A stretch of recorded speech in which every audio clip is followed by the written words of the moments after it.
আলামিন 18,000 মাখলুকাত আল্লাহ রাব্বুল আলামিন বানাইছেন।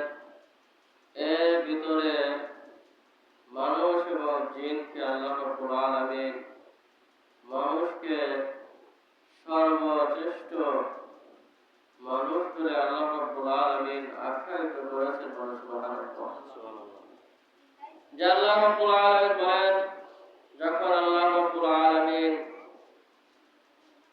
মানুষ প্রতিনিধি খলিফা নিযুক্ত করার জন্য, মানুষ বানানোর জন্য যখন আল্লাহ রাব্বুল আলামিন ফেরেশতাদেরকে বললেন, ও ফেরেশতারা, আমি আল্লাহ রাব্বুল আলামিন এমন একটি খলিফা, এমন একটি প্রতিনিধি বানাইতে চাই যে মানুষের আমি আল্লাহ রাব্বুল আলামিনকে ভয় করবে, মানুষের আমি আল্লাহ রাব্বুল আলামিনকে ভয় করে করে ইবাদত করবে।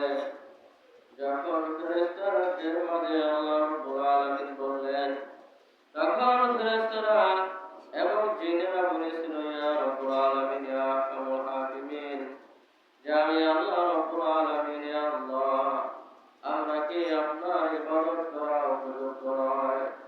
ইয়া রাব্বুল আলামিন, ইয়া আরহামুল হাকিমিন, আমরা একাত্তর ফেরেশতা আমরা চিন্তা করিতেছি, রূপু করিতেছি যে আমরা নামাজরত অবস্থায় রয়েছি। যতদিন আপনি নামাজ পর কিয়ামত না হবে ততদিন পর্যন্ত আমরা নামাজ আদায় করতেই থাকবো।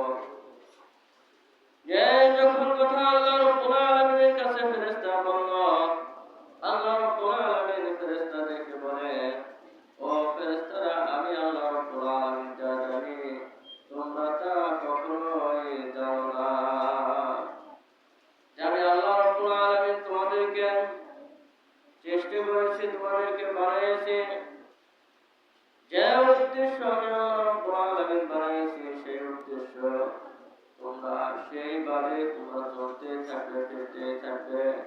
তোমাদের কোনো ক্লান্তি হবে না, তোমাদের কোনো পেরেশানি হবে না।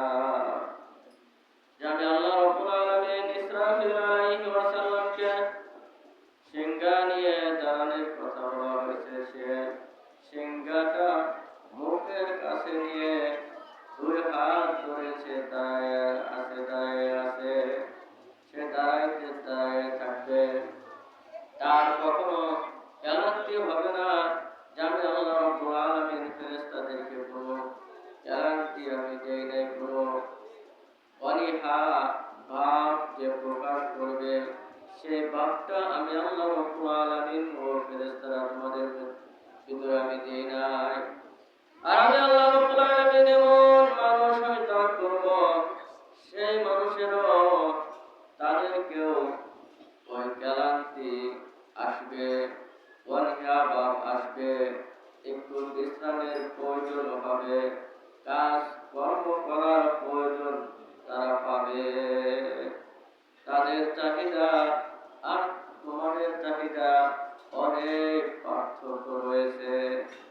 তখন আল্লাহ রাব্বুল আলামিন মানুষ সৃষ্টি যখন করে আদম আলাইহিস সালামকে, যখন আল্লাহ রাব্বুল আলামিন ফেরেশতাদেরকে বলল যে তোমরা মাটি দিয়ে আদম আলাইহিস সালামকে বানাইতে থাকো। যখন আদম আলাইহিস সালামকে মাটি দিয়ে কয়েক বছর যখন ওই মাটির ভিতরে রেখে দিল, এদিকে শয়তান তখনও সে আল্লাহ রাব্বুল আলামিনের রহমত থেকে নিরাশ হয় নাই। ওই আজাজিল যে গাউসুল মালায়েকা সমস্ত ফেরেশতাদের সর্দার ছিল, ওই সর্দার আদম আলাইহিস সালামের নাকের ভিতর দিয়ে ঢুকে পুরা শরীরের ভিতরে দেখলো ফাঁকা জায়গা যে ফাঁকা জায়গা রয়েছে, তার ভিতরে ওই সময় থেকে অহংকারের একটা ভিতরে বিরাজ করলো। আবার আল্লাহ রাব্বুল আলামিন বলেন, হে আজাজিল,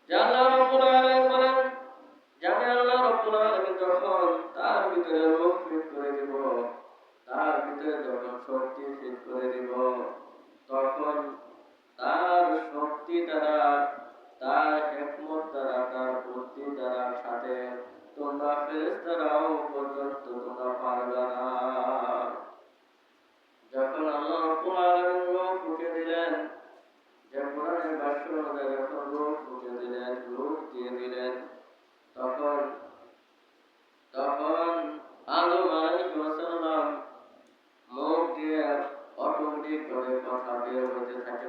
সুবহানাল্লাহ। তখন সমস্ত ফেরেশতাদেরকে বলল, ফেরেশতারা তোমরা সিজদা করো।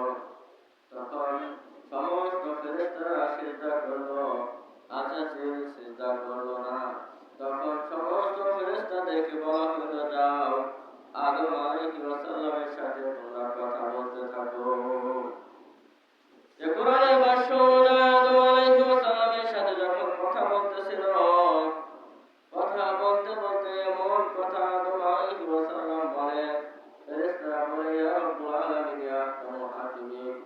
আদম আলাইহিস সালাম যেভাবে কথা বলে, যেভাবে মাধুর্য কথা, যেভাবে সুন্দর কথা, যেভাবে গোছানো কথাবার্তা বলতে থাকে, আজ পর্যন্ত আমরা ফেরেশতাদের ভিতরে এরকম সাজানো গোছানো কথাবার্তাগুলো কেউ বলতে পারে নাই, কেউ বলতে পারে নাই।